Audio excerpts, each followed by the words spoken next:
To anyone new to growing muscadines and want to figure out what kind of muscadine might be a good one for your area, I live close to Atlanta, Georgia. I think Zone 8B, I believe, or something like that. 8A, 8B, 7B, something like that.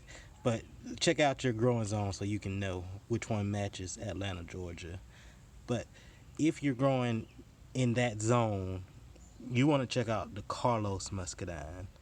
So I've had several different types of muscadines growing on my property. Some of them have done well, some of them have not done so well. I'm talking about the bad one, which is the Coward. The Coward has not done well for me at all. Hasn't given me anything. Also, the Late Fry has not really done well. This has been the best muscadine I've grown, and this is called the Carlos muscadine. This one was from Isons Nursery. One of the best, I would say, if you're gonna get a muscadine, buy it from Isons. It's not expensive.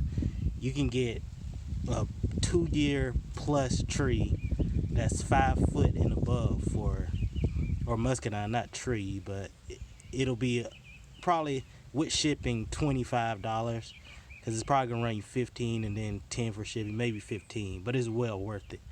I've gotten a Coward from a local nursery, and I've had that for a full whole year more than I've had this Carlos, and it has not given me one. It might give me a few this year, but nowhere near as much as this Carlos, and I've only had this Carlos for 1.5 years because I put it in the ground late last year. I believe I put it in the ground probably like May or something last year, maybe April, well after it had already been left dormancy, and it still gave me a few fruit. And this year is my first full year with it, and it's giving me, look at this, just look at it. There are muscadines everywhere, and these are the ones that I believe it's gonna hold on to. It dropped a whole bunch of them, but muscadines, because it had them up like grapes, it had so many of them, and then it just dropped them. But I've never seen muscadines hold that many as far as like a grape cluster anyway, so that's expected. But definitely check out the Carlos muscadine. Very productive in my area. If you know, if your area zone or grow zone area is the same as Atlanta, Georgia, you want to grow a Carlos muscadine. This thing is loaded, and it's not even a big plant because I pruned it this year. I pruned it back heavily, and the growth is not crazy. Of course, I did some summer pruning too. I pruned it like a week ago because it had little limbs pointing out that way, all running over here, not being productive, so I cut those off. But still, it's lined up this whole thing and it has fruit. None of my other muscadines have the same production as this one. So Carlos muscadine.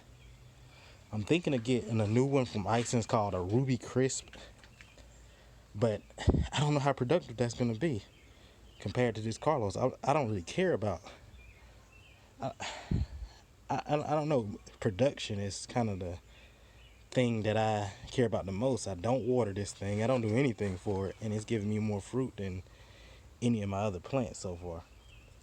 So I'm thinking of using this right here to put another one of these and just have my whole front area right here just walled off with muscadine. So maybe I'll put one Carlos right there. Well, maybe I'll put, let's say, a Carlos right there, maybe a Ruby Crisp right there, and maybe a Palk right there. Because it seems that if you let them grow big, it'll cover this whole area. It'll come over here, but I prune it after every year, so it stays in this little area right here, and that's what I'll do continuously. I'm gonna prune even more next year because it seems like the more you prune, almost the more the better the vine gets. Like you can keep your strongest vines and let it grow off of that, and I think that's where all the production came off of. But yeah, Carlos muscadine. If you're new to muscadine, you're trying to figure out one that you want to grow and that's gonna do well and be productive. If you're in the same area as me, like Atlanta, same grow zone, same humidity type area. Not really the same grow zone, because you can have the grow zone like me, except it being in like Arizona or California, which is going to be completely different environment than here, because it's going to be a lot drier. But for here, grapes, my Mars grape is not doing terribly. Let me sit down and talk to y'all for a little bit. My Mars grape is not doing as bad as it's done every year. It's pretty much have stayed disease free. Every other year, the Mars grape has had crazy diseases on it. This year it hasn't, and I actually have 2 clusters on it still to this day, so it looks like it's gonna give me grapes. But I've also had that for 3 years, so I moved into my house like 3 years ago, so it's one of the longest plants I've had growing. So our storage is about to run low. I'll finish this video. I'll do a part 2.